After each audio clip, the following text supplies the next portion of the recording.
Ok. Alors, on m'a dit de désactiver ça.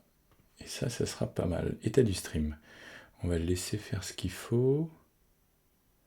Ok, donc ça c'est pas mal. Alors je vérifie bien que... Voilà, que mon bazar ça va être bon. Dernier petit check. Voilà, ok. Je vais pouvoir poser ça. Et puis je vais même enlever ça parce que j'ai pas si froid que ça. Bim. Bonjour tout le monde. Voilà, donc bonjour, il est 20h, nous sommes mardi, comme maintenant un bon petit moment, depuis le début de l'année en fait. Je regardais, c'est vrai que le premier stream c'était le 7 janvier, donc déjà un bon mois et demi, comme quoi, hein, les choses elles filent, elles filent. Et ben écoutez, par quoi je pourrais commencer, tiens, c'est vrai ça. J'ai pas forcément de catchphrase, de générique, etc. J'avais regardé 2-3 vidéos, histoire de voir l'état de l'art un peu du stream, etc. Et il y a pas mal de trucs. Il y a des gens qui ont un écran pour lancer le stream et tout, avec tout un tas de trucs. Là, j'avais vu la vidéo de Benji. Le stream, c'était super intéressant de ce point de vue-là. J'en ai vu d'autres aussi qui étaient fun. Bah voilà, j'ai pas de truc pour lancer pour l'instant. Je sais pas si j'en mettrai. C'est vrai que c'est assez fun à regarder quand on voit ça en live. Moi, je suis plus effectivement pour l'instant dans le cœur de l'action, mais qui sait? On sait pas, hein. Donc voilà. Le premier truc que j'ai fait, par exemple, un conseil que j'avais lu, c'était de désactiver le nombre de visiteurs en live, de garder que le chat, parce que forcément le chat, et voilà, histoire de ne pas être influencé sur le fait de « Ah, il y a des gens qui arrivent, ou des gens qui partent, ou personne n'est en train de regarder ». Et je vais faire l'expérience ce soir, voilà, ça sera mon truc nouveau. J'ai essayé d'autres trucs nouveaux, mais... voilà, j'ai expérimenté vite fait, mais c'est compliqué. En termes de planning, là, bon, ce soir il y a stream, ça c'est plutôt cool, youpi. Je pense pas que jeudi je vais en faire un, parce que je vais rentrer de déplacement, je pense que je serai crevé, donc je vais pas m'acharner. Peut-être un petit stream fun samedi, voilà, histoire de. Je vais essayer de maintenir ça. Voilà, j'étais en congé, c'est toujours un peu compliqué quand on est en congé de faire ce genre de choses, mais voilà. Donc, voilà, je suis embêté par Twitch qui me dit un truc sur ma montre. Bah, vous savez quoi? Hop, ne pas déranger. Voilà, comme ça. Arrêtez de me déranger. Voilà, je garde juste un œil effectivement sur le stream pour voir si ça se passe bien en termes de débit technique. Mais ouais, non. Ok, on va faire ça comme ça. Donc oui, stream ce soir, pas de stream jeudi, peut-être stream samedi. Je vais essayer de maintenir ça. Est-ce que je me posais la question, est-ce que je rajoute des créneaux quitte à pas faire à chaque fois? C'est vrai que ça peut être ça. Après, c'est vrai que j'annonce à chaque fois sur les réseaux sociaux. Alors, je ne sais pas si ça en gonfle de voir popper ce genre de choses. Maintenant, c'est vrai que c'est toujours compliqué d'arriver à reach out parce qu'il y a des gens qui m'ajoutent régulièrement sur les réseaux. Est-ce que c'est intéressant? J'imagine que oui. Donc là aussi, n'hésitez pas à me dire si c'est le genre de choses qui ne vous intéresse pas, qui vous gonfle, ou au contraire, vous vous dites ah oui, bah heureusement que tu as tweeté ou que tu as mis sur Blue Sky, etc. Parce que sinon, j'y aurais pas pensé. Ça peut tout à fait être ça aussi. Donc n'hésitez pas à faire des retours par rapport à ça. Je vois quand même, là, le petit... ouais, si, on va faire un petit tour d'horizon. Que ce soit sur Twitch ou sur YouTube, ça marche mieux sur YouTube d'ailleurs, j'ai remarqué.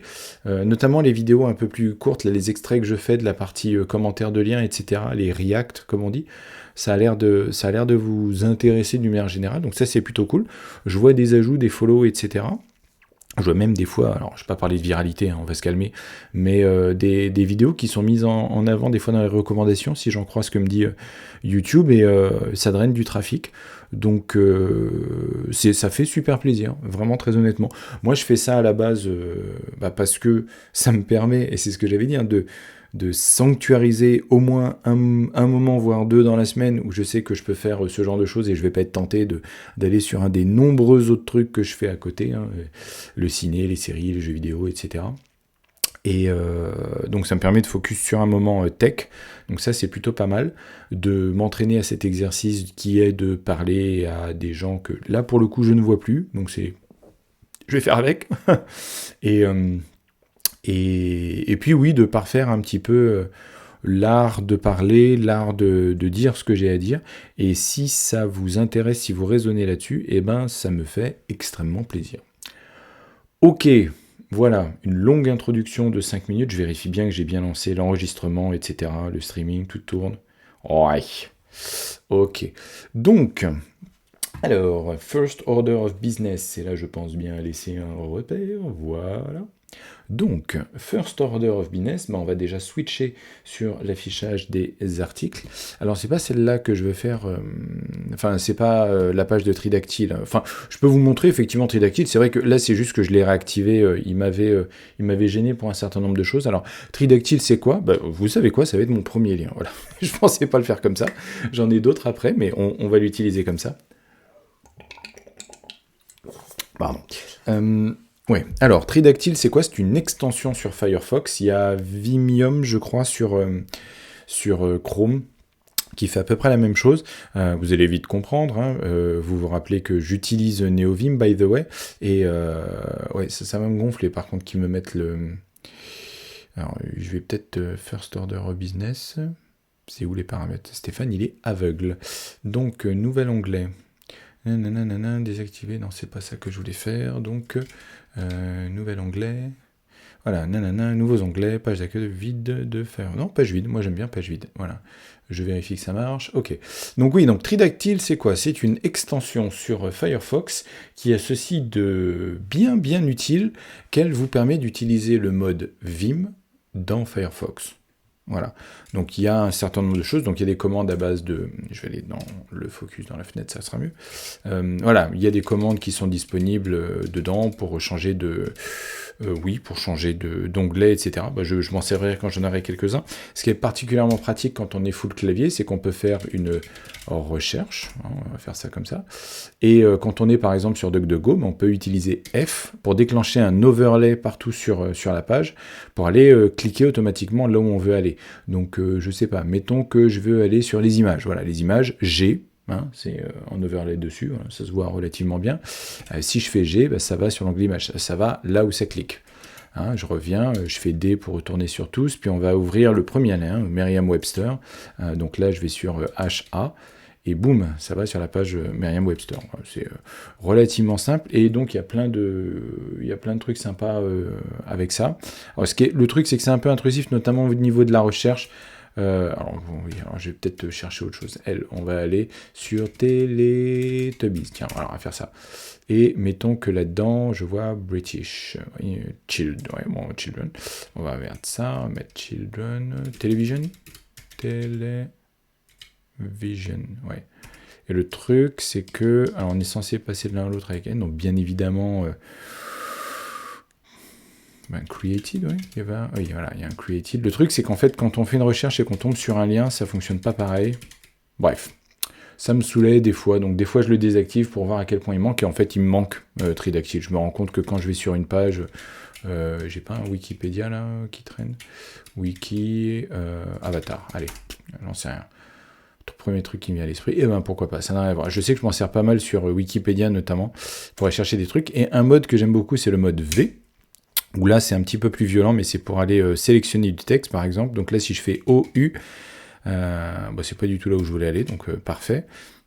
Ah oui, parce que c'est superposé. PB, voilà, Vishnu, parce que c'était ce que je voyais à cet endroit-là. Donc il y a des...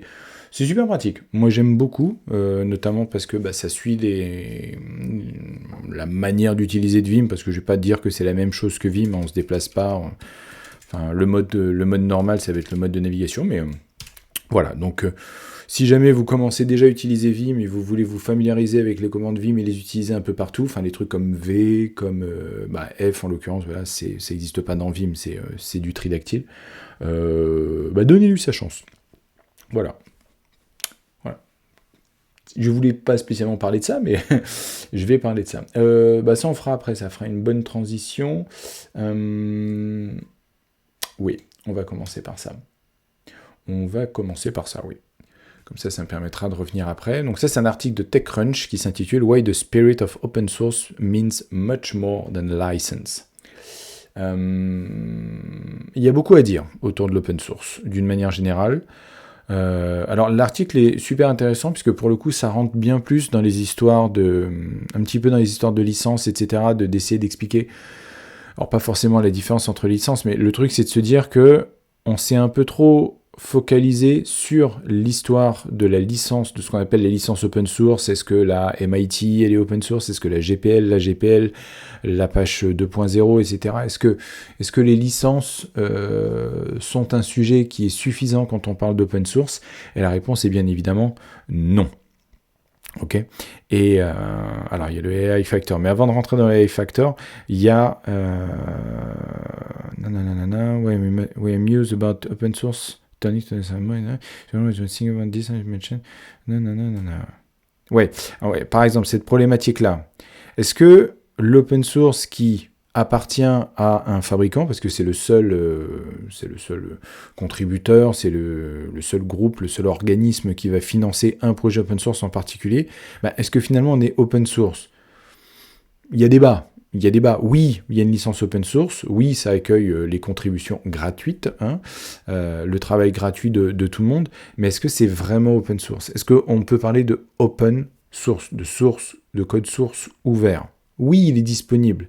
Mais est-ce que c'est vraiment ouvert si on ne peut pas y contribuer autrement qu'avec l'approbation d'une entité comme ça? Il y a un autre sujet d'ailleurs qui est toutes les bisbilles qu'il y a autour de Rust dans Linux, avec notamment le fait qu'il y a un des mainteneurs, sinon le mainteneur principal de Asahi Linux qui a jeté l'éponge, notamment à cause des bisbilles avec les mainteneurs côté kernel Linux, se pose effectivement la question de qu'est-ce que ça veut dire open source. Est-ce que on peut considérer que l'AOSP, l'Android Open Source Project, c'est encore... est-ce que c'est vraiment un projet open source? Est-ce que le fait que ce soit open source, c'est uniquement la possibilité de le forker, par exemple? Et c'est vrai que c'est assez intéressant. Moi, j'aime beaucoup, puisque l'idée, c'est de se dire, qu'est-ce qu'on veut dire par là? Et le gros sujet qui arrive derrière ça, c'est bien évidemment l'IA.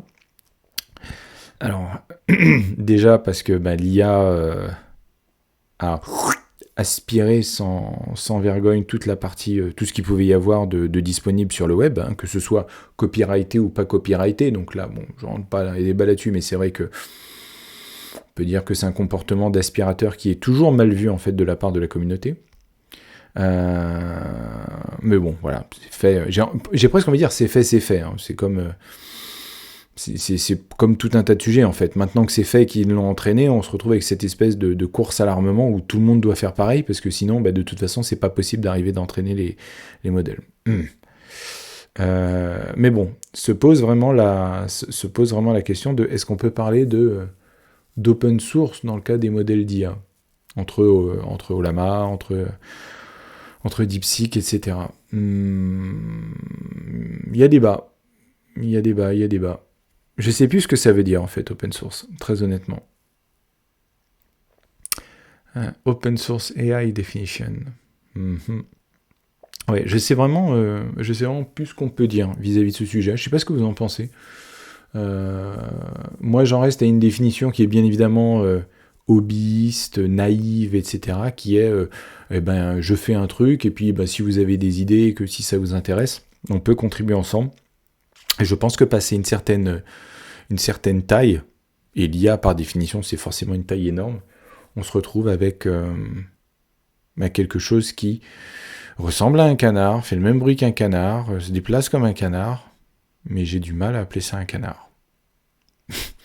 Finalement, c'est peut-être un parallèle assez intéressant avec l'IA, parce qu'on peut générer des images de canards qui n'ont rien à voir avec des canards, mais qui ressemblent très fortement à des canards. Peut-être qu'on en est là. Je sais pas. Je vous mets ça dans le chat, si jamais ça vous intéresse.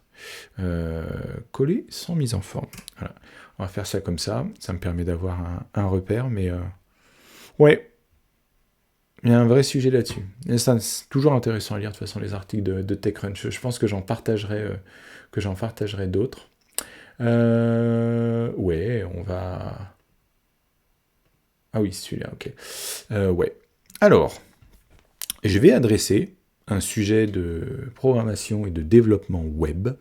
Je sais que je me considère toujours comme développeur web, même si j'en fais vraiment pas beaucoup en ce moment. Enfin, quand je dis en ce moment, ça fait... Ouais, j'ai presque envie de dire depuis un an. Même si j'en fais toujours avec... j'en ferai toujours, et puis des fois, si je touche un peu, j'en fais avec plaisir. En tout cas, j'en fais pas en termes professionnels, c'est pas là-dessus que je suis sollicité notamment. J'ai toujours eu, alors, j'ai pas un problème, mais j'ai toujours eu un regard un tout petit peu sceptique vis-à-vis de l'engouement que beaucoup de gens avaient avec React.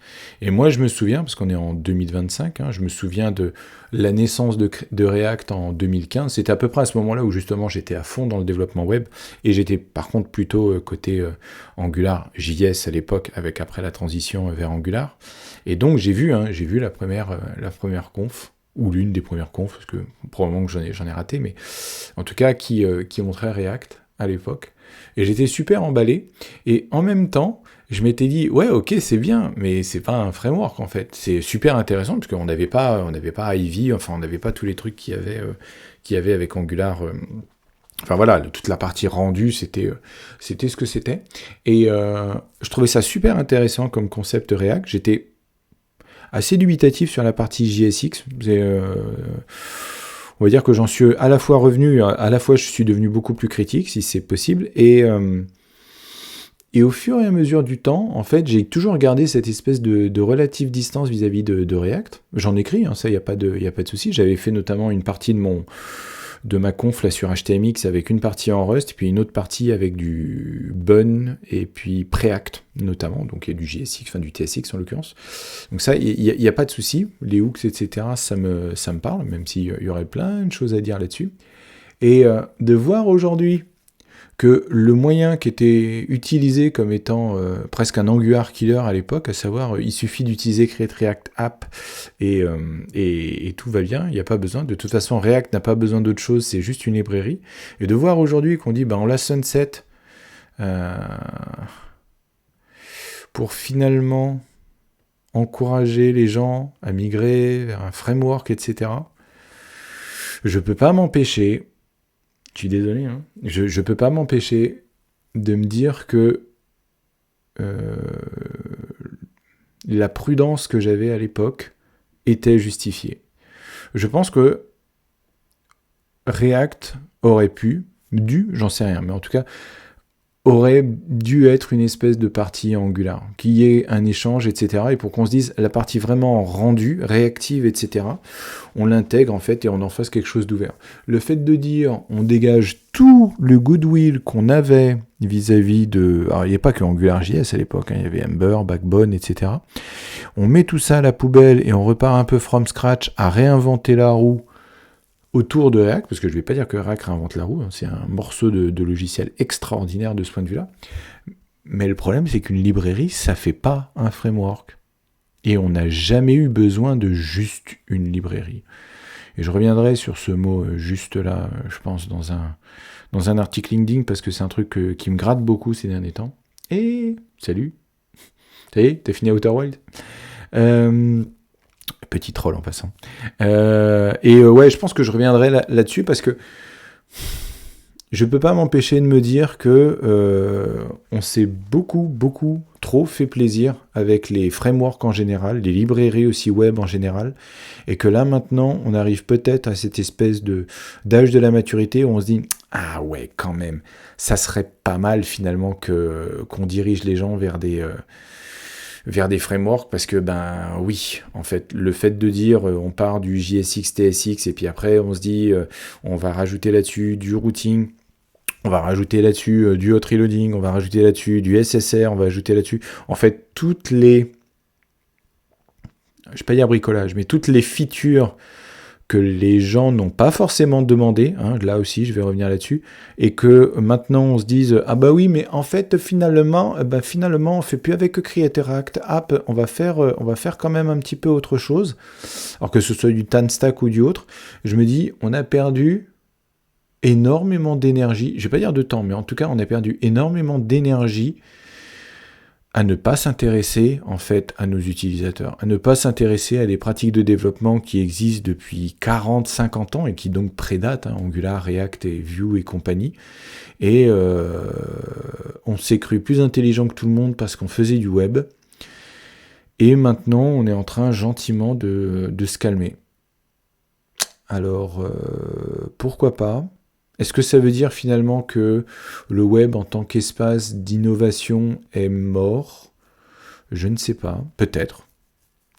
Et en tout cas, je sais que moi, ça rejoint le sentiment de pas mal de gens que je lis, que j'écoute, etc., qui disent, ben, oui, finalement, aujourd'hui, c'est beaucoup moins fun. C'est beaucoup moins fun, il y a beaucoup moins d'effervescence, il y a beaucoup moins de... On passe plus de temps, des fois, à régler des... C'est bizarre, parce que c'est des choses que j'ai entendues avant Webpack et après Webpack. On passe du temps à faire de la technique, et à se prendre la tête et à se casser la tête contre les murs.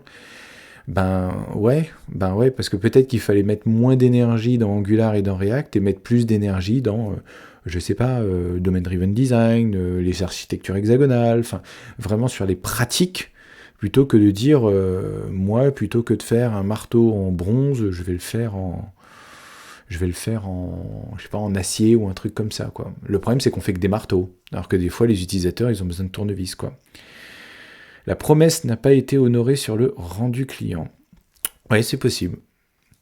C'est possible. Bon, ou peut-être qu'on s'est perdu. Enfin, après, il y a aussi, je sais plus qui c'est qui en parlait, c'était Prime, je sais plus. Mais en tout cas, le fait de se dire, déjà, si vous arrivez à 5 requêtes concurrentes d'utilisateurs, vous avez déjà une appli qui est chambée, en fait. Qui est chambée. Donc, est-ce que vous avez besoin du niveau de réactivité qui est demandé? Est-ce que vous avez pas plutôt besoin de gérer correctement la séparation entre votre modèle et votre technique? Voilà, comme on dit souvent, hein, avant d'avoir les besoins de Google et de Facebook, il y a du temps, quoi. D'où ma conf sur HTMX, hein, c'est l'un des sujets que j'aborde, qui est que est-ce qu'en fait vous avez vraiment besoin de React? Et là, ça fait peur, parce que quand on a investi autant de temps et autant d'énergie à aller comprendre tout le domaine technique, hein, les React Server Components, etc., et je passe volontairement sur Next, hein, je vais être très très généreux là-dessus, parce que je vais vite m'énerver après derrière, euh, mais, euh, mais ouais, je me dis que ce soit React, Angular, etc., je pense qu'il y a moyen à chaque fois de faire les mêmes applications. C'est tout, en fait. C'est aussi simple que ça. Donc, est-ce qu'il y avait vraiment besoin de faire ce genre de virage? Je ne sais pas. J'en doute. On avait la génération serveur plus interaction client à la jQuery, deux langages techno qui font du rendu d'HTML. Oui, bien sûr. Ouais, ouais. Ouais, non, mais c'est ça, mais c'est même. En fait, moi, j'en reviens même à me poser la question des SPA, hein, très honnêtement. Il y a. Ok, on a fait évoluer un certain nombre de choses dessus. Alors, est-ce que c'est de l'amnésie aussi? Il y a peut-être ça aussi, hein. Est-ce qu'il y a de l'amnésie sur ce que c'était que les MPA avant? Je sais pas. Parce que on en a vu passer, hein, des applications qui sont vraiment pile poil et qui étaient faites avec du jQuery notamment. Tu cites du jQuery, mais voilà. Donc effectivement, ça donnait mal au crâne à beaucoup de gens. Mais qu'est-ce qui donnait mal au crâne en fait? Est-ce que c'était vraiment l'utilisation de jQuery, qui était un superset de HTML, et on le voit avec HTMX, qui est plus côté HTML que JavaScript. Mais je suis vraiment dubitatif de l'énergie qu'on a déployée à réinventer des roues comme ça, en disant on va tout faire côté client. Ça, plus la loi de Conway qui a adoré séparer les gens en équipe front et en équipe back. Là, ça a été extraordinaire, ça. Donc, voilà. Il y a un vrai sujet là-dessus, et n'hésitez pas, je pense qu'il y a moyen d'alimenter le débat. Peut-être qu'il faudrait que je donne mon avis sur Next.js à un moment donné. Ça risque d'être un peu long, là, je voudrais quand même avancer, mais c'est un vrai sujet. C'est un vrai sujet. Bon, on va parler de ça, tiens, parce que c'est vrai que j'avais le lien la dernière fois, et c'est vrai que j'en ai pas parlé. Je suis à la recherche d'un... En fait, je me pose la question des URL shorteners. Je sais que je m'en sers notamment quand je fais des QR codes, parce que c'est extrêmement pratique. Du moins, je pense aux gens qui sont au fond des salles quand je fais des confs, etc. Donc, et que je fais des QR codes. Je trouve ça toujours super compliqué, les QR codes super, voilà, super détaillés et tout, parce que les URL elles-mêmes sont super détaillées. Donc, je comprends que le QR code, il fasse 40 km de long. De long et de large, en l'occurrence. Et je me dis, pas tous les téléphones. Moi, je sais que des fois... ça marche pas des masses, et je cherche en fait une solution de URL shortener. Alors moi j'utilise Bitly, et alors la solution était toujours cancellée, c'est pas forcément un succès. Ouais, ok, bon, on reviendra sur ces sujets de framework versus lib, etc. Je note ta remarque, Braco, effectivement, il y a des choses à dire. Alors, moi, effectivement, j'utilise Bitly, sauf que j'ai appris il n'y a pas longtemps, là, dans les changements des TOS de Bitly, enfin, ils ont fait une annonce marketing, et sur le fait que maintenant, quand on utilisait un lien Bitly, il pouvait y avoir une page intermédiaire avec de la pub avant d'arriver sur le lien final. Ce qui me gonfle fortement, et je me dis, et ça fait partie alors, que je vais rajouter à mes nombreux projets, donc voilà, c'est peut-être aussi pour me mettre la pression. Je cherche en fait un URL shortener qui puisse être self-hosted. L'idée, en fait, à la fin, c'est que je puisse avoir un serveur sur lequel self-hoster mon truc. Et j'ai découvert Cut. Alors, je sais plus qui c'est qui l'avait partagé, mais bien évidemment, je remercie cette personne si elle se reconnaît. Pour faire de l'URL shortener avec self-host. Donc, il y a tout, hein, et j'ai vu qu'il y avait du Docker, effectivement. Donc voilà, l'idée, en fait, c'est de pouvoir, à un moment donné, se dire, je gère moi-même mes URL shortener, et j'aime beaucoup l'idée. Donc voilà, je pense que je vais garder encore Bitly, même si ça me gonfle un peu le fait d'injecter de la pub, etc. Parce que je sais pas du tout ce qu'ils injectent comme pub, et voilà, je suis pas forcément... Alors déjà que je suis pas fan de pub, mais alors pas du tout, mais le fait qu'ils se décident de monétiser leur service, par contre, ça se comprend tout à fait, hein. Il y avait déjà un premium plan, mais je pense qu'en fait, il n'y a pas assez de gens qui payent le premium plan, donc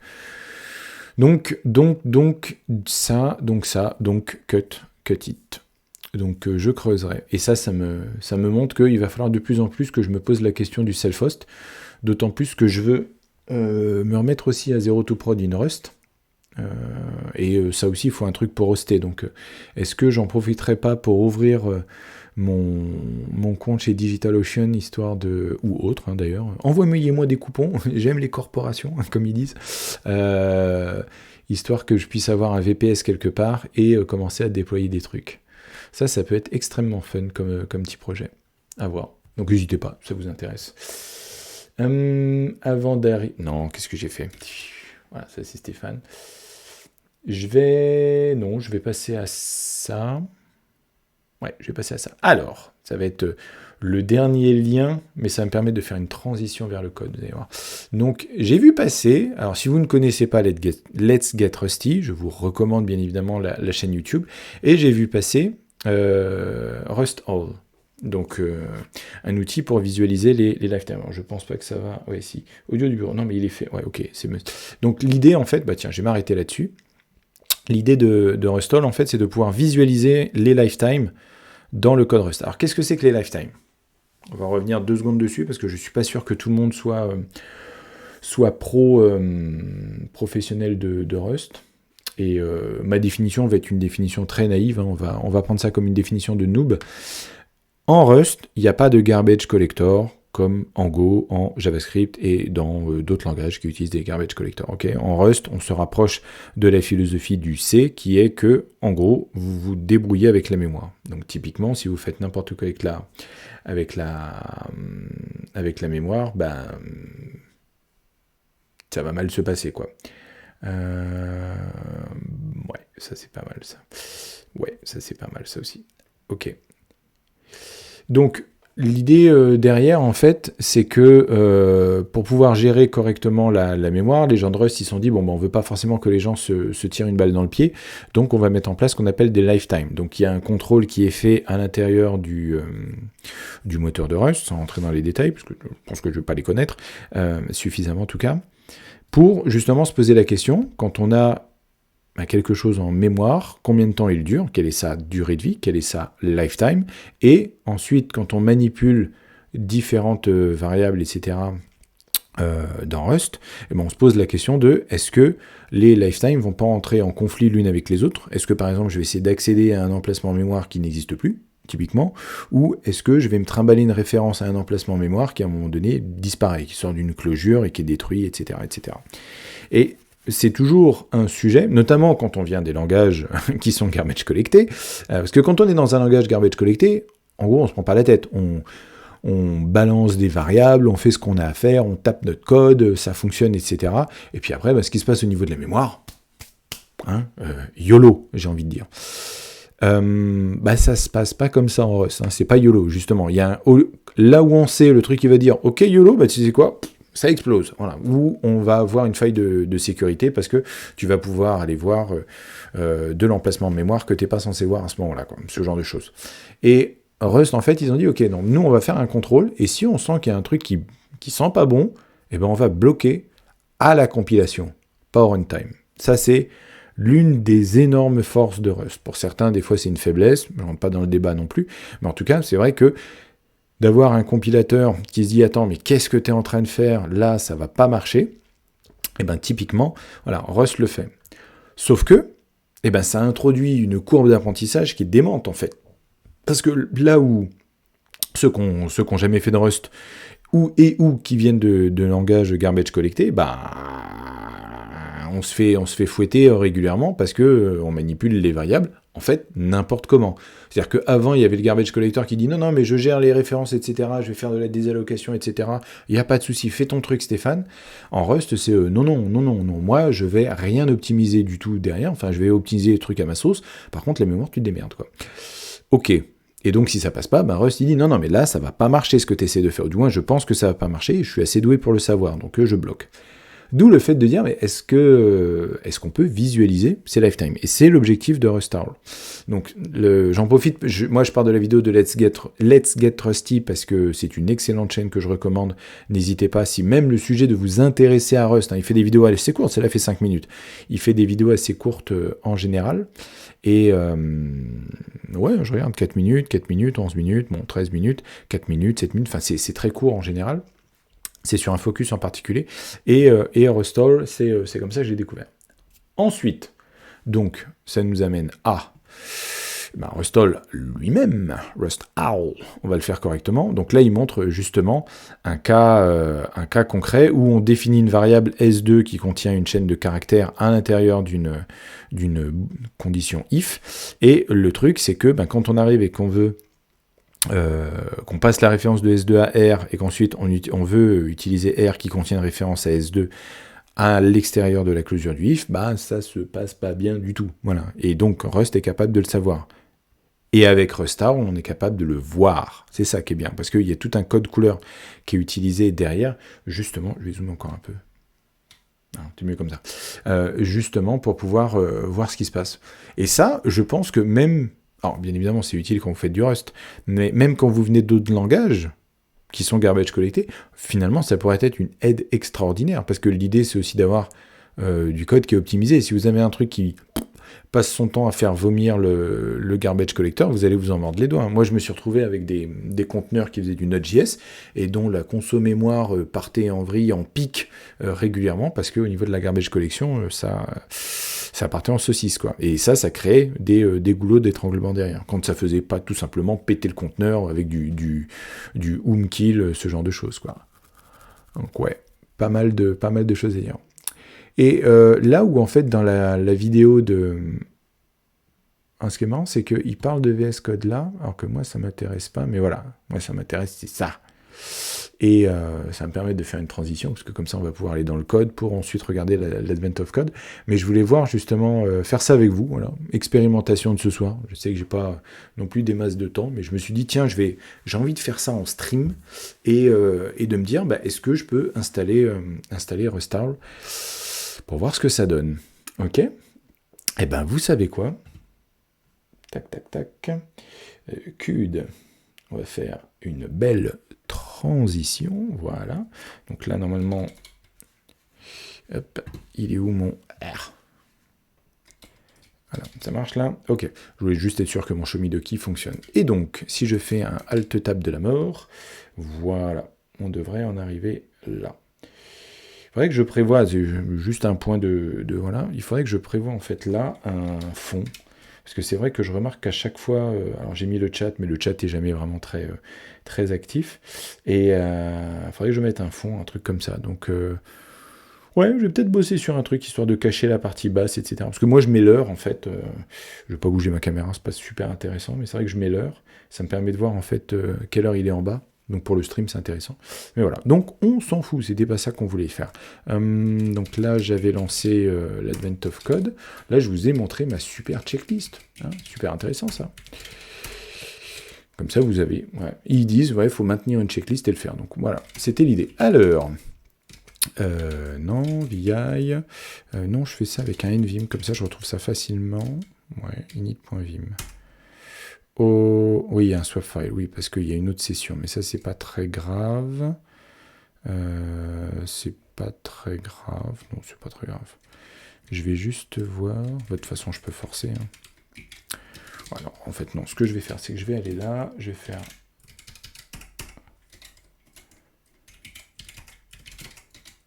Voilà.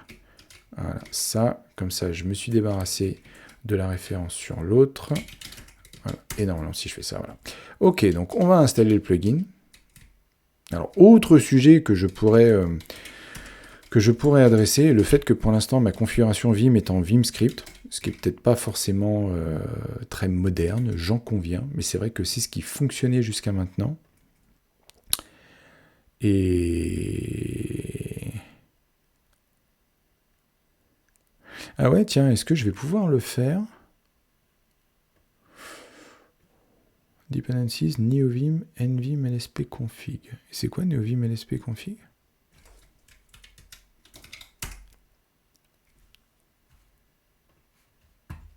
Ah, c'est un plugin aussi. Data only repo, nvim, lsp client configuration for virus. Install, nvim above. Ok. Using Vim Packages Feature. Je sais même pas qu'on pouvait faire ça. Ok. On use a third party. C'est la conf native des LSP. Salut Benji. Ok. Et tu vois, j'ai pas du tout creusé cet aspect-là. Ah. Ok. Install a language server. Pirate a language server to init ULA. Ah oui, d'accord. Donc c'est comme ça. Ah ouais, ok. Je sens le truc où je commence à mettre le doigt là-dedans et j'ai tout le bras qui part. Ok, bon, on va déjà se limiter avec ça. Alors attends, je reviens sur toi là-dessus. Oui, n'oublie que. Alors, si je fais ça, tac, neovim lsp config, nvim pack, ça devrait le faire. Ok, donc ça c'est bon. Donc ça veut dire que je peux revenir sur mon restyle là. S'il est en dependency, ça devrait pas trop le gêner. Je pense que je devrais pouvoir le faire comme ça. Non, j'étais sur nvim. Implicit vim script expansion is deprecated. Ok. Ouais. Je pense que j'arrive effectivement au bout de mon espèce de truc un peu... hop. Ok. Donc là, il a installé Restyle. Résolution des deltas. Alors, maintenant, si je fais un VI là-dessus... Ok, on va retourner sur Restyle. Build manually, gnan, ça on s'en fout.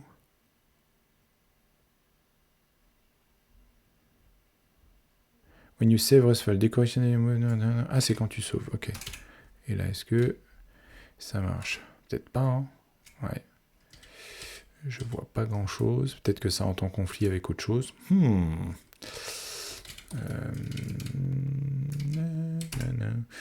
Hop.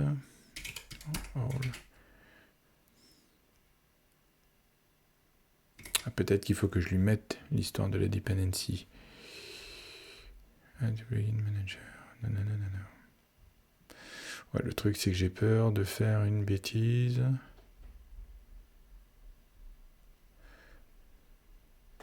To install restyle command, run the command below. Pourquoi il y aurait une commande?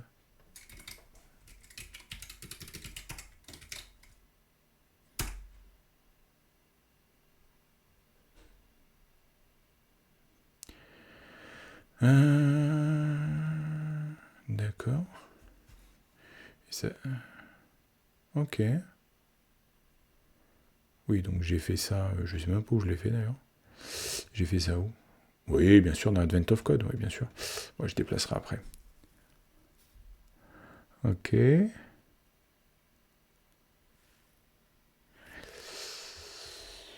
Ouais. Je regarde en même temps mon débit. Non, ça change pas.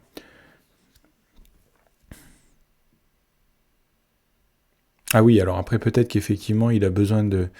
Oui, il a peut-être besoin de le build pour pouvoir lui passer après. On va voir. On expérimente. C'est ça l'idée. On fera de l'Advent of Code après.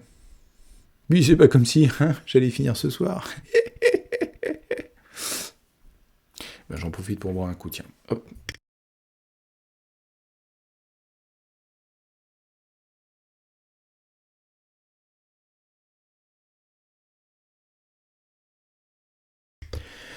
Toujours s'hydrater. Je dois avoir tous les cœurs qui doivent être en train de fondre là.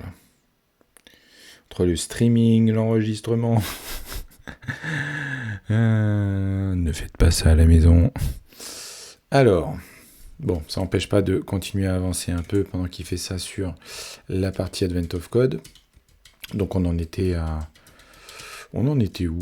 Viteuf là. Oui, j'avais fait des trucs et des machins, mais j'ai pas d'erreur. Ouais, non, c'est ça, j'ai pas d'erreur. L'idée c'était de voir un petit peu ce que ça donne. Hop, cargo test, je fais en même temps.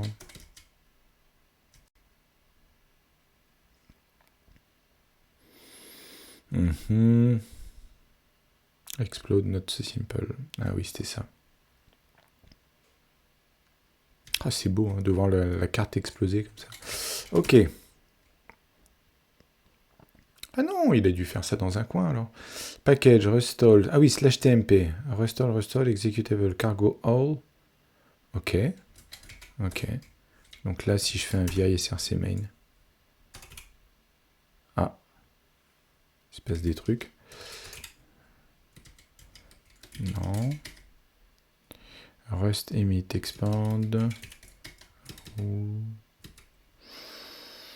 Ils ont parlé de F5, mais je pense pas. Non. Bon. J'ai envie de dire que ma méthode d'installation est pas bonne, mais c'est vrai que peut-être que j'arrive au bout. Peut-être que j'arrive au bout de ce que je peux faire avec ma conf. Et que je creuse en fait comment Rustall ça fonctionne. J'ai regardé la doc une dernière fois.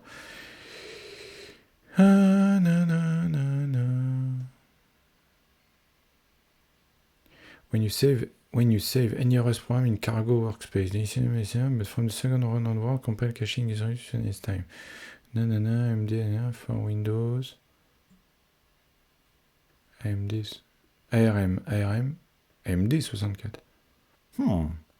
Ok.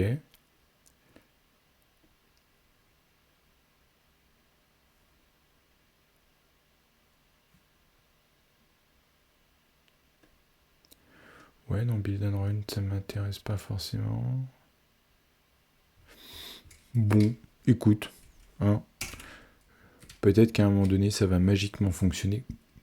J'y crois moyen, mais...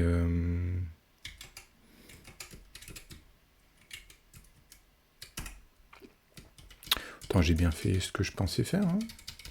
Commandix, machin, all. Plug install. Ouais, non, si. Rustall already installed.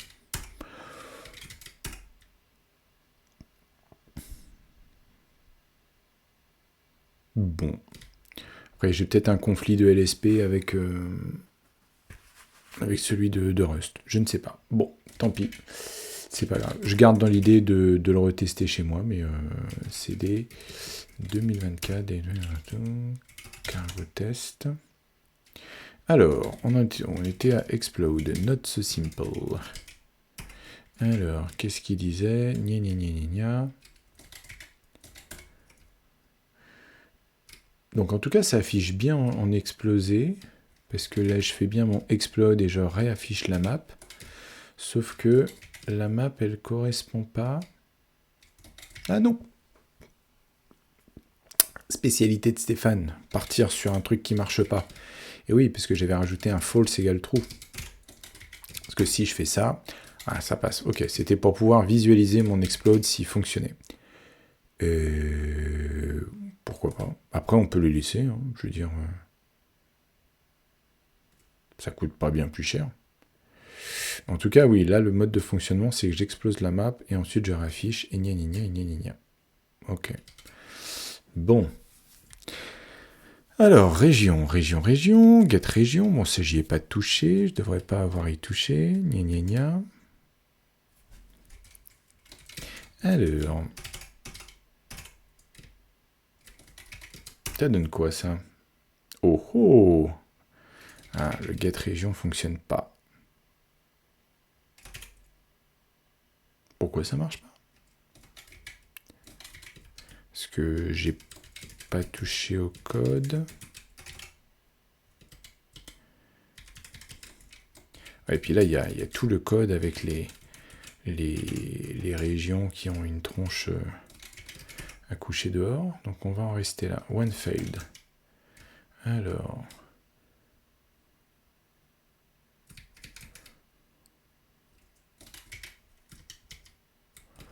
Oui, effectivement, il y a 3 régions. Là, il y a 0, 0, 1. Et on ne les parcourt plus. On ne les parcourt sup. Pourquoi? Qu'est-ce que j'ai cassé?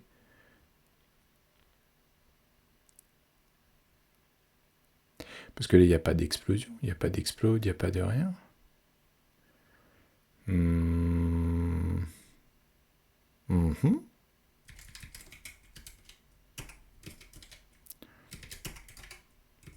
Ça doit être un truc un peu trivial, parce que je pense pas avoir cassé quelque chose. 1, 1, bah oui, 0, 1, 0, 1.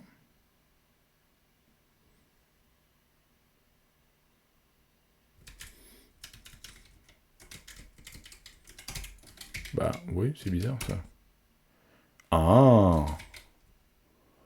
Ah, c'est qu'avant on n'était peut-être pas sûr de l'inclusif en termes de boundaries. Ça me plaît plus maintenant comme ça. Donc ça veut dire que avant c'était moins... Alors attends, on va se calmer là parce que je commence à décommenter des trucs comme si je savais ce que je faisais. Donc on va y aller piano, ok. On va les décommenter au fur et à mesure. Ça c'est mon truc préféré avec les tests. Ça j'aime par contre vraiment pas du tout. Le fait que ça soit... Hop, non, ok. Allez, on va être fou, on va décommenter 2 tests. Il n'y avait que cela, d'accord. Hop, hop.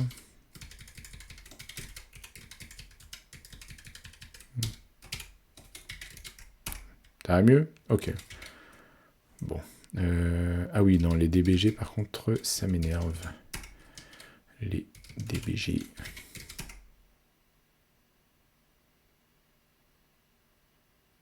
« 94. Alors, j'ai encore un DBG qui traîne?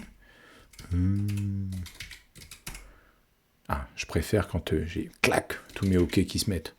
Hein, et c'est quand même vachement mieux. Explode. Ah oui, non, ça c'est mon...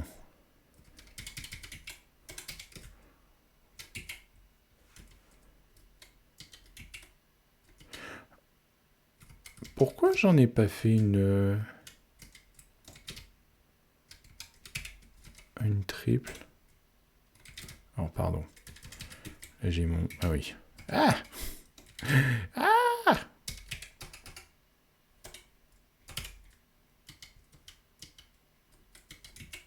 C'est quand même mieux, non? Hein? De voir la doc comme ça qui se met... quand même plus sympa. C'est vrai que ça aussi, hein, réflexe de JavaScript, TypeScript, de balancer les noms des fonctions avec des commentaires, etc. Alors qu'il y a les Rust docs qui sont faits pour ça, quoi. Ça refait pas, hein. En l'occurrence, on essaye, mais c'est pas facile. Alors, ok, donc là, get region, on est bon. Ok. Intertwine de tout ça. Ok. Get area.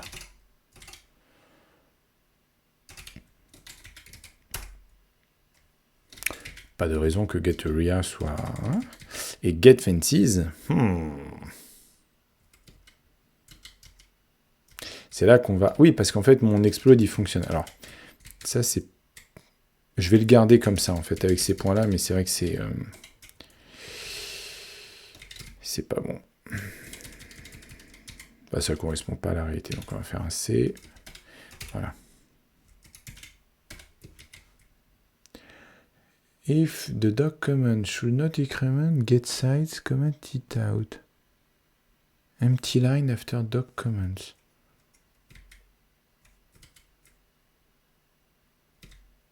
Hein? Ah, pardon, oui. Alors, attends, U. CTRL V pour aller au début. E, E. Mais non, V, j'aurais dû faire, c'est pas grave. Hop, voilà. Ah oui, parce que j'avais commenté toute la fonction. Bah ouais, tu m'étonnes. Oh la vache. Ouais, voilà. Oh la vache. Putain. Mais Stéphane! Espace, c'est... Oui, parce que j'ai pas assez vite. Espace, c'est espace. Ok, espace, c'est espace. Oh, mais c'est pas vrai, ça. Ah ouais, si t'as tout cassé ta syntaxe, bravo. Ah, ça valait bien le coup. Ok. Bon. Voilà. C'est quand même pas compliqué. Mais énerve. Alors, qu'est-ce qu'on a? Donc ça, c'est notre fameuse fonction hein, qui ne fonctionnait pas, parce que je pense qu'après... bon, là, c'est les tests, d'accord. C'est quoi ça? Oui, let get fancy is trivial, get fancy is simple, not so simple. Ah, et get sides. Ok, donc là, on va lui mettre ça. Get sides is meant to count the... Bon, je vais mettre plot sides.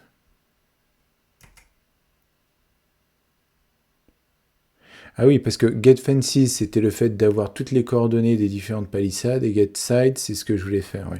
To count the plot sides. Bah, à la limite, c'est quoi? Je vais peut-être reprendre ce que j'avais fait là. Comme ça permet d'avoir un exemple qui... hop.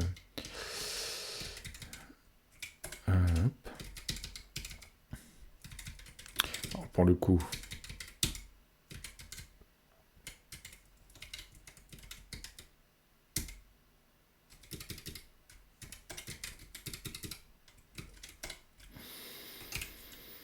Ok. Shibumbunya. Donc en fait, il faudrait que je vire... Ah, oui. C'est ça, parce que pour le coup, il faut... Voilà. For instance, 1 will return 4 sides. Top, left, right, and bottom. A side can have any number of fancies, but must be straight. On va faire ça comme ça. Left to...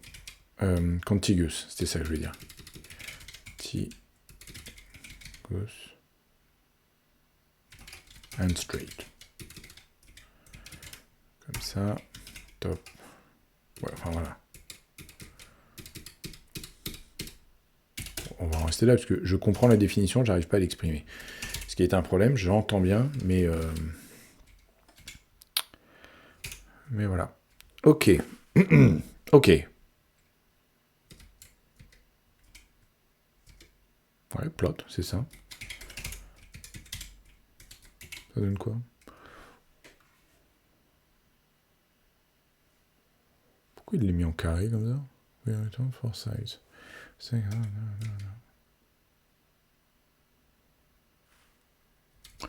parce que j'ai mis des traits là qu'il a interprété? Ok. Et ça donne quoi avec...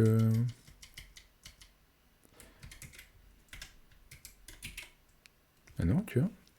Willy. Ouh là là là là là là. Ah, c'est les tirets qu'il a pas aimé. Et puis après, oh la vache, ça veut dire que tu peux y mettre du formatting là-dedans. Ok. Ok, alors, attends. Je pense que je dois pouvoir faire un...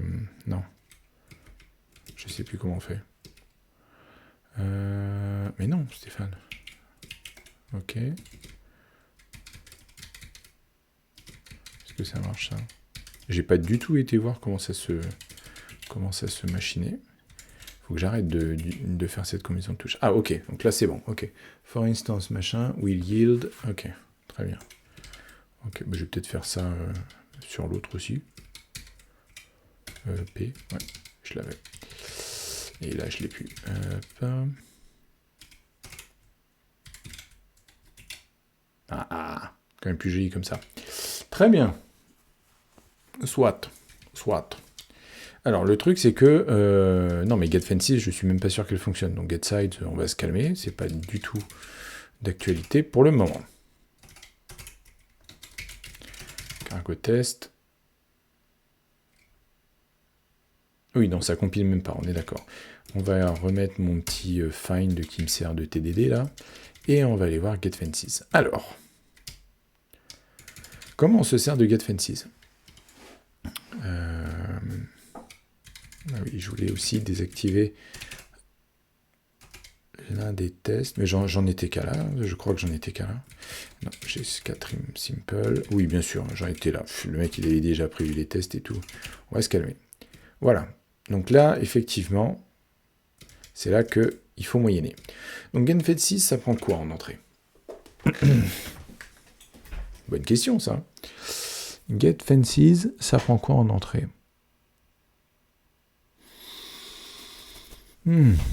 Ça prend la map et ça prend une région. Ok. Donc oui, on avait dit qu'il n'y aura plus de getIndex when exploded. Donc là, on part du principe que... À quel moment je veux exploser la map? Parce que après, qu'est-ce que je vais faire? Je vais prendre la map, je récupère les régions, et ensuite, à partir de ces régions, je veux le nombre de côtés. Donc le fait que la map soit explosée, en fait, ça ne m'aide que pour récupérer les fences. Dit autrement, je ne vais pas exploser la map avant de m'en servir, je vais le faire là-dedans. Donc, let exploded map. Ah oui, sauf que map.explode, ah ouais, j'en ai fait une fonction qui mute. Je me déteste. Et ben c'est pas grave, voilà, moins un clone.explode. C'est pas grave. Comme quoi, hein, le fait de réfléchir à son domaine en amont, c'est assez intéressant. Hein. Bon, après, c'était aussi pour expérimenter le fait de mettre explode en tant que méthode de map et de montrer comment on pouvait avoir une méthode qui mute la classe ou le struct qu'on manipule. Mais oui, je pense qu'un get map exploded ça aurait peut-être été un peu mieux. Comme quoi, le functional programming, moi, j'y reviens à chaque fois. Bref, on s'en fout. Donc, exploded map, j'ai ma map explosée. Je vais récupérer, mes fences qui sont un set de coordonnées. Voilà, on arrête de faire des vecteurs, on fait un set, très bien. Et là, qu'est-ce que je veux? Je veux savoir quelle est la plante de ma région. Ça paraît légitime, parce que je vais comparer après et puis me dire est-ce que. Donc là, j'ai dit que je prenais le premier élément de la région, gna. Donc non, je peux faire un get. Il y a un get index sur map? Get en fait, il n'y a pas de get index. Voilà. Donc ça va me permettre ça. Et je vais faire un dbg de region plant, histoire de me dire que mon truc il marche. Ensuite, pour chaque coordonnée de la région, je vais aller regarder les voisins à -2 parce que maintenant j'ai une map qui est explosée.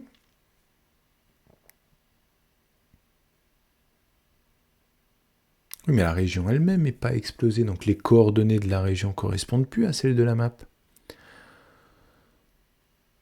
Ah oui. Ah oui, avant j'explosais la région, et là il faut que j'explose la map parce que je vais la parcourir. Ah oui, donc il n'y a plus de getIndex when exploded, donc oui, ça effectivement. Mais la région aussi, il faut que je l'explode.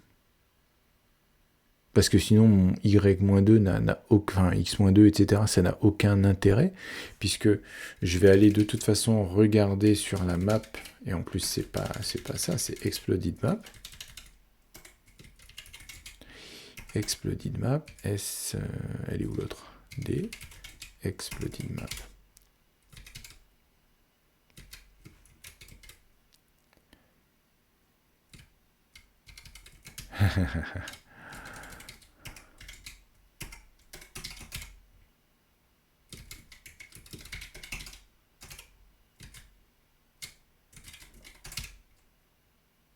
Ok, je ferai pareil avec la région. Ok. Donc là, j'ai mon exploded map. Sauf que ma région, elle a encore le jeu de coordonnées d'avant. Donc si je veux exploder de la région, il va falloir que j'explose la région aussi. Mais bon, on verra après. Donc une fois que j'ai mon exploded region, que j'arrive à faire ce que je veux. Et donc là, il y avait notre fameux algorithme où on va regarder est-ce qu'on est en dehors de la map ou est-ce qu'on arrive sur une autre région. Ce qui n'est pas bien grave.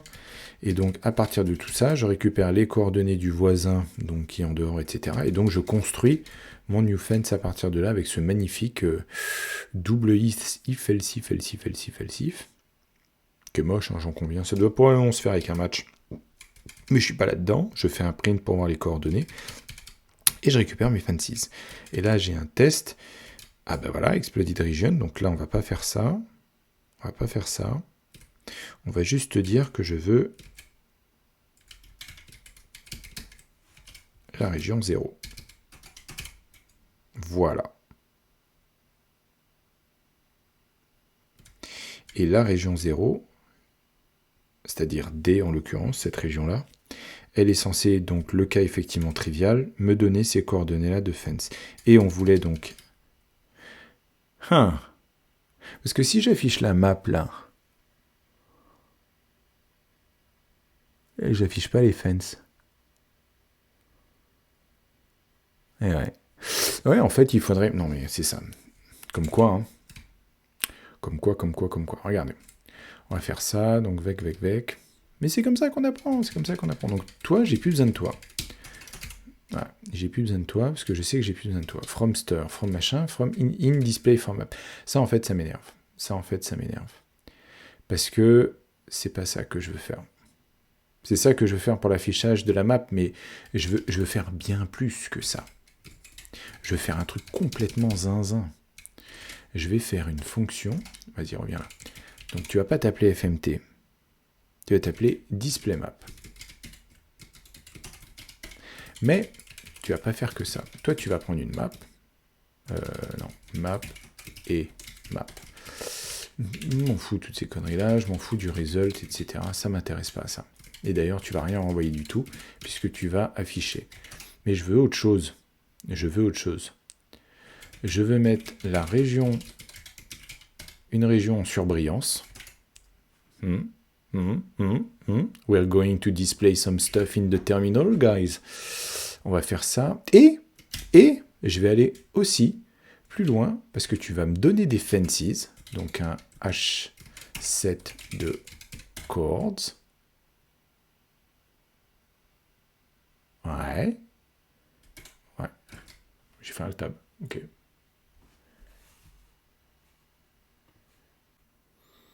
Je relance un enregistrement parallèle.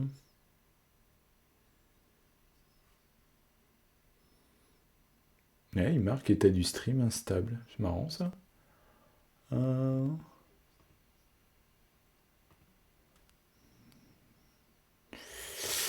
Bon, paquet perdu. Bon, on va garder comme ça, écoute.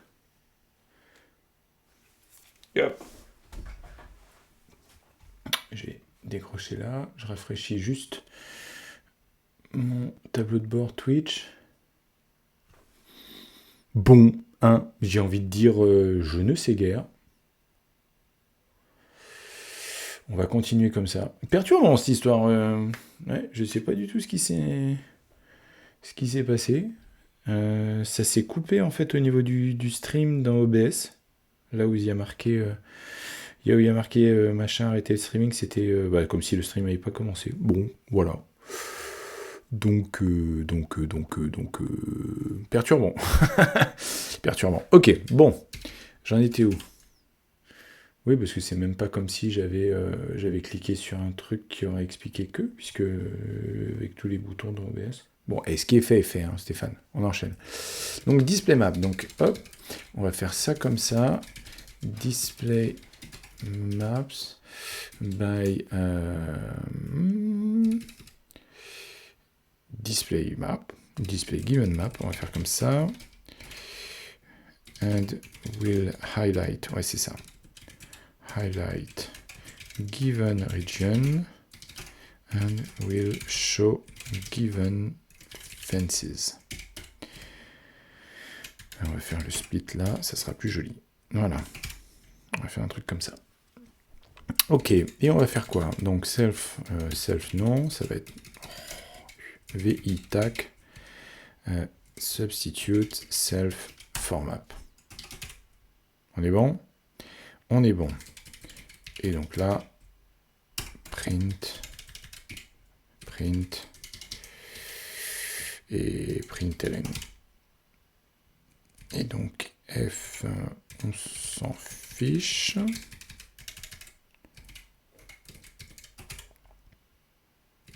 Ouais.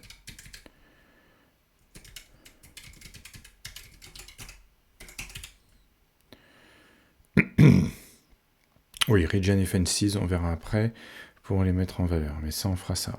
Et là on peut partir du principe que la map qu'on donne à ce moment-là, elle a été exploded. If machin. Oui, parce que là je print toute la map. Oui, on verra après.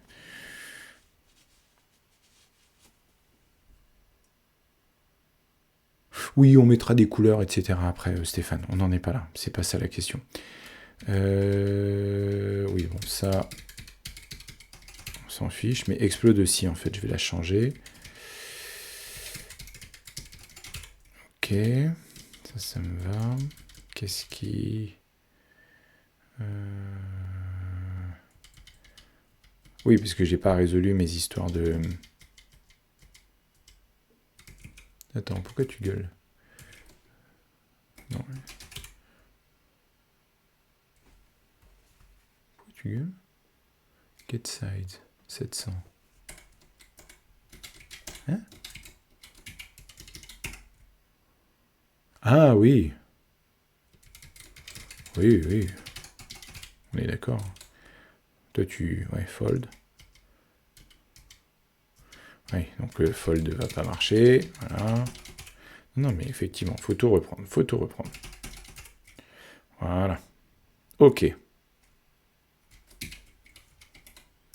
Oui, ça on est d'accord. Region should not be empty. Ok, très bien. Je regarde en même temps Twitch parce que je sais plus où j'en suis là. Ok.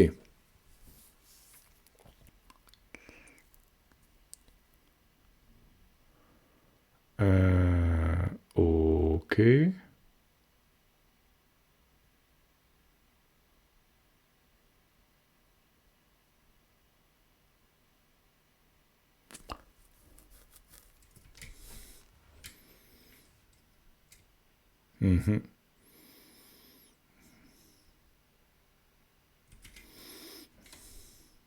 Oui, parce que ça sert à rien.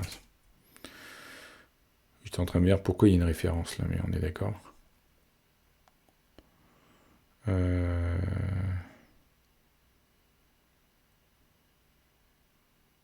Oui, parce que la région n'est pas explosée. Ok, on est d'accord. Et on est d'accord. Ça, on s'en fout. Ça, on s'en fout. Et là, on va faire get exploded. Non, map.et map. Voilà. VI, hop. Je l'avais déjà, celle-là. Et là, on va faire let exploded map égale map2.new.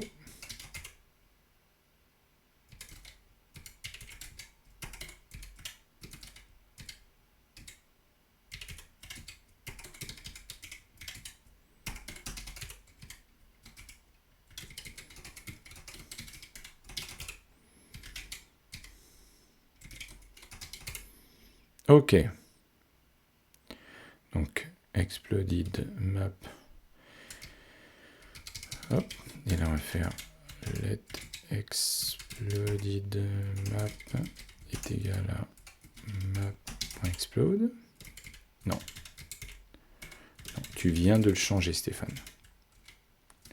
Il va y arriver. Get exploded de une référence, ça sera suffisant.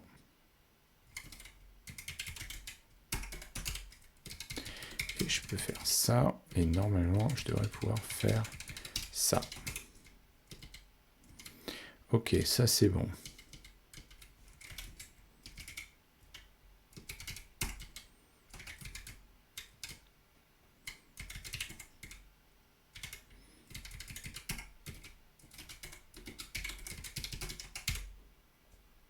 Ok. Tout pareil. Et donc effectivement, tu n'as plus besoin d'être mutable.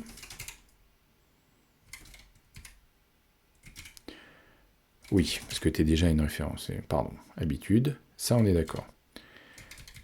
Et là, tu me dis... Ah oui.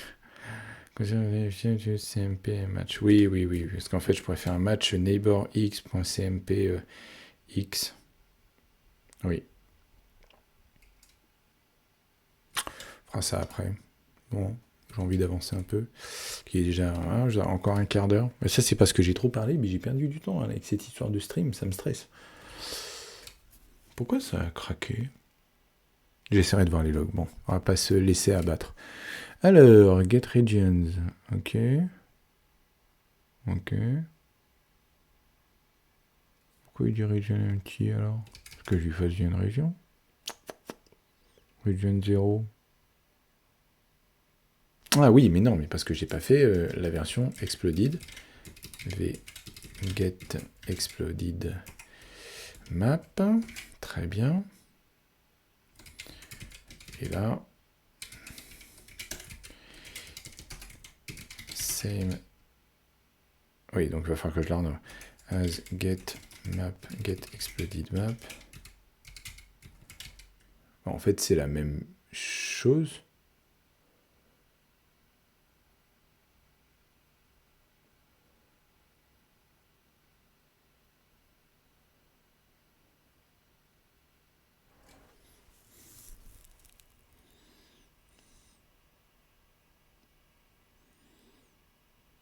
Ah, il n'y a peut-être pas de banding rec puisque je vais... Oui, d'accord, ouais. En fait, il n'y en avait pas... Ouais. Là, je fais avec un banding rec, mais c'est vrai que ça me choquait cette histoire. Mais ça, c'est marrant, ça. Map, but for a region. Et... alors, attends. Faire ça comme ça. GN map. Je pense que là aussi, même ma syntaxe, il faudrait que je l'en... Bon, c'est pas... Region...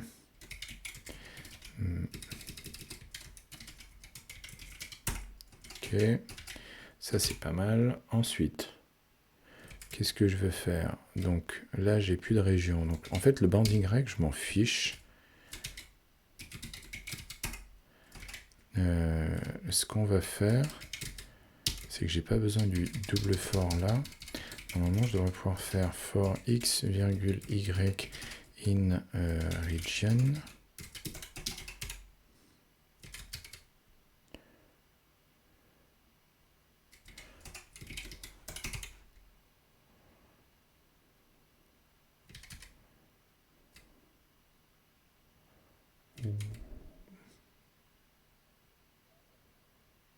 Ah oui, oui, parce que contrairement à une map, il n'y a pas la plante. Donc oui, c'est pas tout à fait la même chose que map. Ok. Non, bah oui.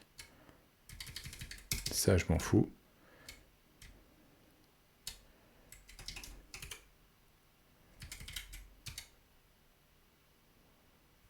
Où ça? Et là, typiquement, c'est le genre de truc où Rustawl pourrait me permettre de voir, visualiser directement. Parce que oui. Parce que là, en fait...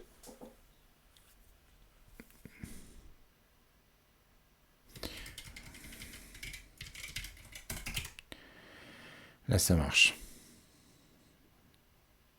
Parce que je devais cloner, parce que c'est un H7 et que les H7, on ne peut pas les cloner, et que j'avais besoin d'une référence. Bon, ok. C'est probablement pas la meilleure manière de faire, mais en tout cas, celle-là, elle fonctionne. Donc maintenant, je vais pouvoir retourner sur mon... Oui, on est d'accord. Tant qu'à faire. Si on peut enlever des warnings au passage, c'est pas mal. Oui, parce que j'ai dû désactiver des trucs. Ça, c'est pas très grave. Donc là... Oui, non, il y a toujours le get fancies trivial. Alors... Parce que là, qu'est-ce qu'il dit? Region should not be empty. Oui, parce que... Exploded region égale get exploded region. On est en phase, on est en phase. Et donc maintenant...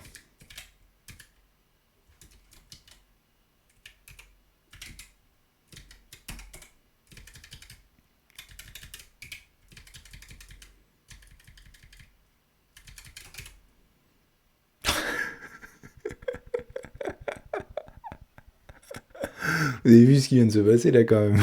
C'est une dinguerie.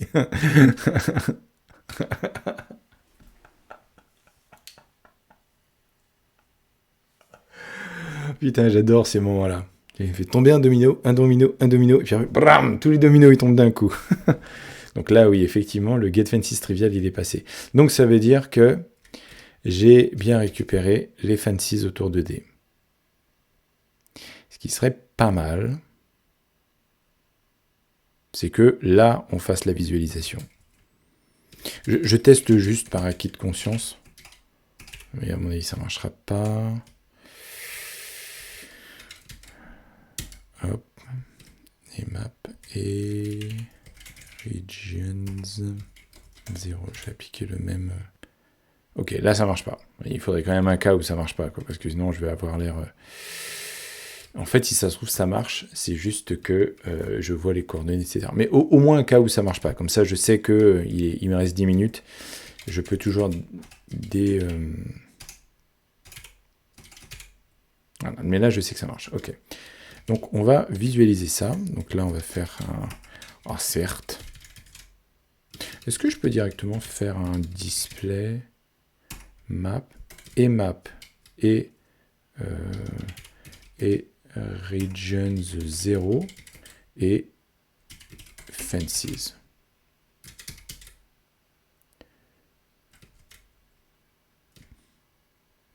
Coder ça avec les fesses, moi.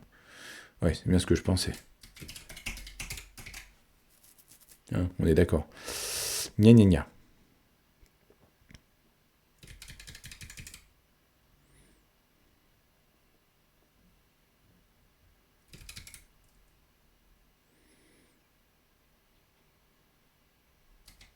Ce qu'on va faire, ok, c'est qu'on va dire if region, parce que on l'a la région, hein, point contains value, et ben x virgule y, hop, else, on va afficher ça. Donc si ma région c'est celle qui m'intéresse, je vais pas afficher la plante, je vais afficher X. Voilà, parce que c'est ma région en surbrillance. Pour l'instant, c'est... Voilà, vous m'en voudrez pas. Et ce qu'on va faire...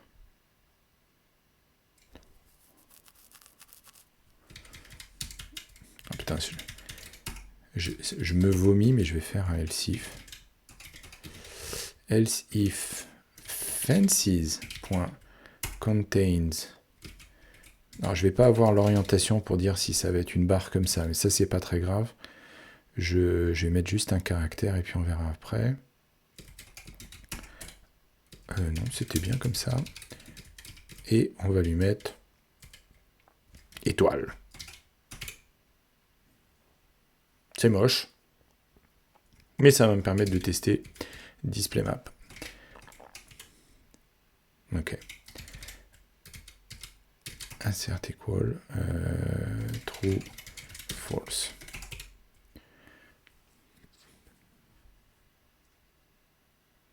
X. Et oui, parce que c'est pas la... C'est pas la map explosée. Region, pas... Et region non plus, c'est pas la région explosée. Mais fence, oui. Donc, ce qu'il va falloir que je fasse là... Let exploded map est égal à get exploded map et map. Je l'ai encore, mon map région. Ok, très bien.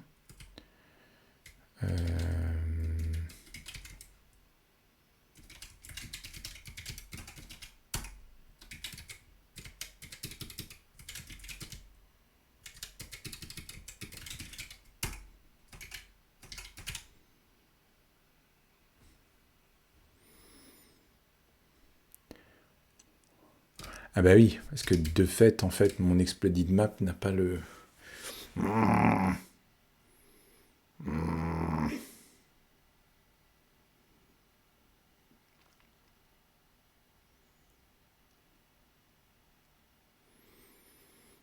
Ouais.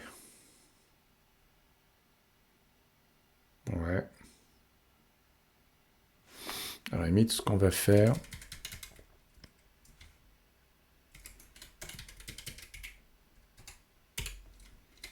Voilà.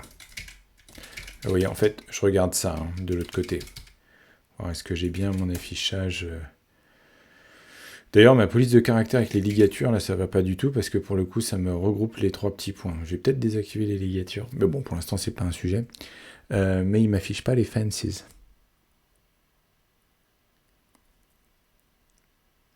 Pourtant, c'est un H7 de coordonnées, et je sais que mes fences sont bonnes, puisque j'ai bien un H7 là.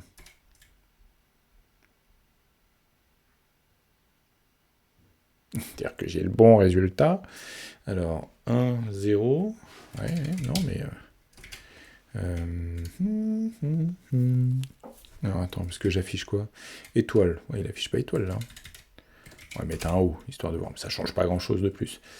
Ok. Et sinon, il affiche des points. If fences contains XY, excluding of get XY.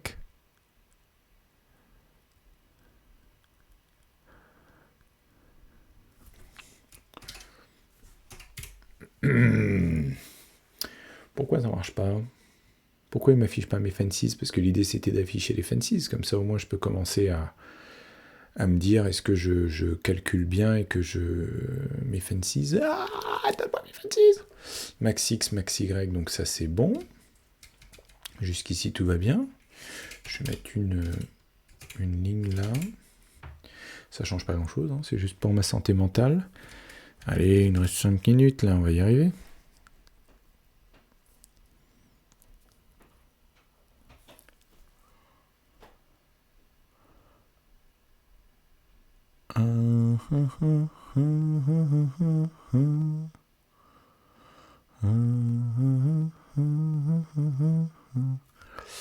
If let's implant.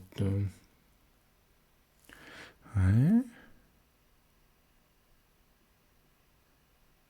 Ah oui, mais non. Qu'est-ce que j'ai fait? Mais non, mais bien sûr que non.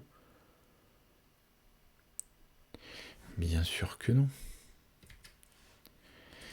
Ça là, ça n'a aucun intérêt d'être là-dedans. Parce que c'est quand il y a une plante. Mais non, il n'y a pas de plante. Là, je suis sur un XY. Non, j'ai mon set de coordonnées. Et... vous voyez, on va faire ça.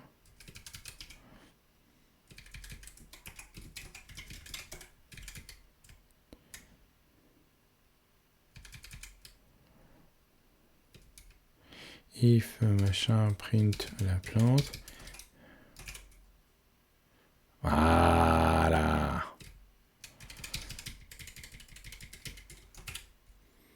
Voilà. Donc là, j'ai bien... C'est cool ça. Ça, c'est cool. On va pouvoir finir sur une note positive. Region plant D. Ok. Je fais quoi? Je fais du println pour qu'il y ait du... Ah, c'est que je fais ça. Ok, bon. C'est pas très grave. Ok, donc là, j'ai mon getFences trivial, etc. Donc, très bien. Donc là, ça ne s'affiche plus. On est d'accord. Et donc... Là, ça va pas marcher. Mais là, je vais pouvoir le rajouter là. Map, region et fences. Yes.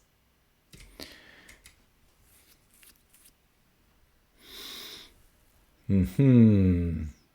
Et là, on voit ce que ça donne. Et là, on voit où est l'erreur. On voit où est l'erreur parce que là, j'ai un bout de fence là qui se trouve ici, alors qu'il devrait se trouver là. Ça, c'est parfait. Vous trouvez pas? Ça, j'aime bien. Ça, j'aime beaucoup. Parce que là, comme ça, maintenant, c'est visuel. Et on va pouvoir creuser avec les coordonnées juste au-dessus, qui sont celles justement probablement du fences, ou des coordonnées au fur et à mesure. Oui, je me rappelle du println des différentes fences. Et il y a un set de coordonnées là-dedans qui ne me va pas. À savoir celui-là. Et ça aurait dû marcher pour tous sauf ça, mais ouais. Et une fois que j'aurai fait ça, je vais pouvoir tester les autres.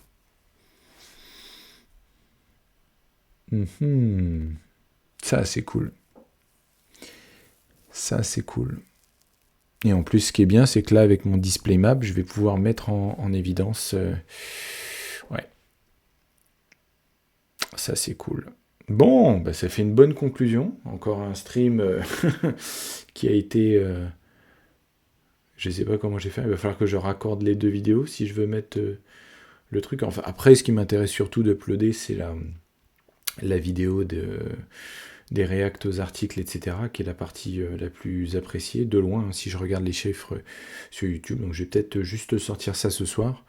Et puis je verrai pour accrocher les autres, parce que comme je vais en mission demain et après-demain, je vais peut-être pas faire ça. Ou peut-être vendredi, je prendrai peut-être le temps de le faire a posteriori.